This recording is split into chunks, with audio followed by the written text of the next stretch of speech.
Barcelona নিতে চায় Real মাদ্রিদের অ্যাটাকার রড্রিগোকে। এদিকে ম্যানচেস্টার সিটির থেকে স্প্যানিশ মিডফিল্ডার রড্রিগে কিনতে চায় রিয়াল মাদ্রিদ।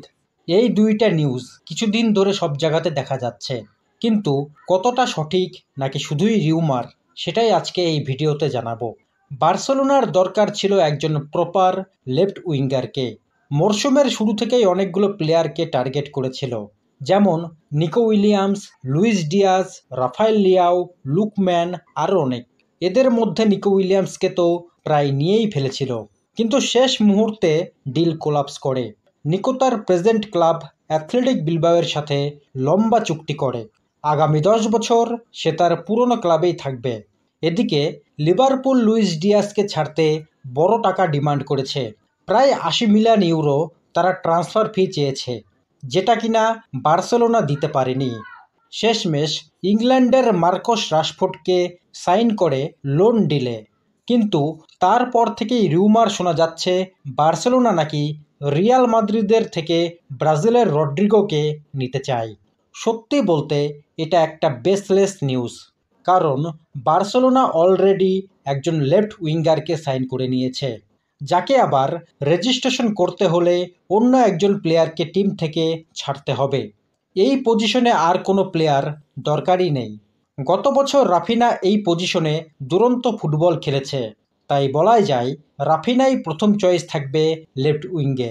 রাশফোর্ড নিজেই হয়তো বেশিরভাগ ম্যাচে বেঞ্চে থাকবে।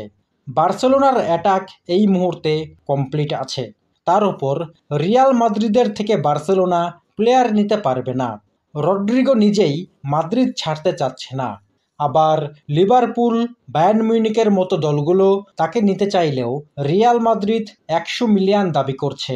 সেখানে বার্সেলোনা কিভাবে এত টাকা দিয়ে কিনবে, যেখানে অন্য ক্লাবগুলোই তাকে নিতে পারছে না?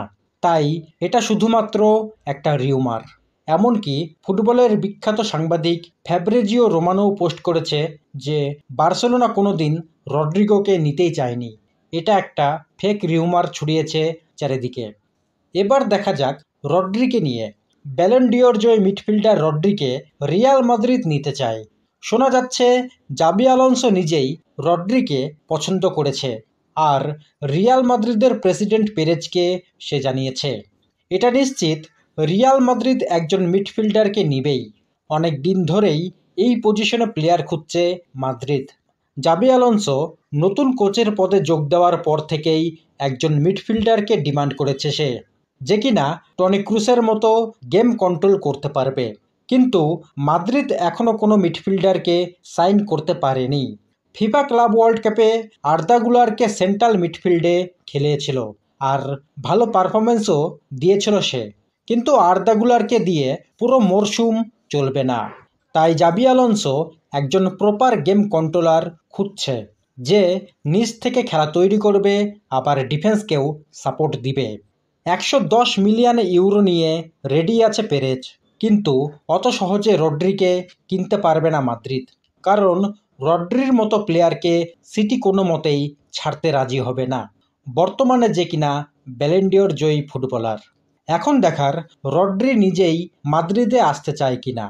সামনের বছর ফিফা বিশ্বকাপ আছে, আর রিয়াল মাদ্রিদের প্রেসিডেন্ট পেরেজ বলেছে এই মরশুমে বেশি করে স্প্যানিশ প্লেয়ার সাইন করবে, যাতে বার্সেলোনার মতো তারাও স্পেন জাতীয় দলে অনেক প্লেয়ার সাপ্লাই দিতে পারে।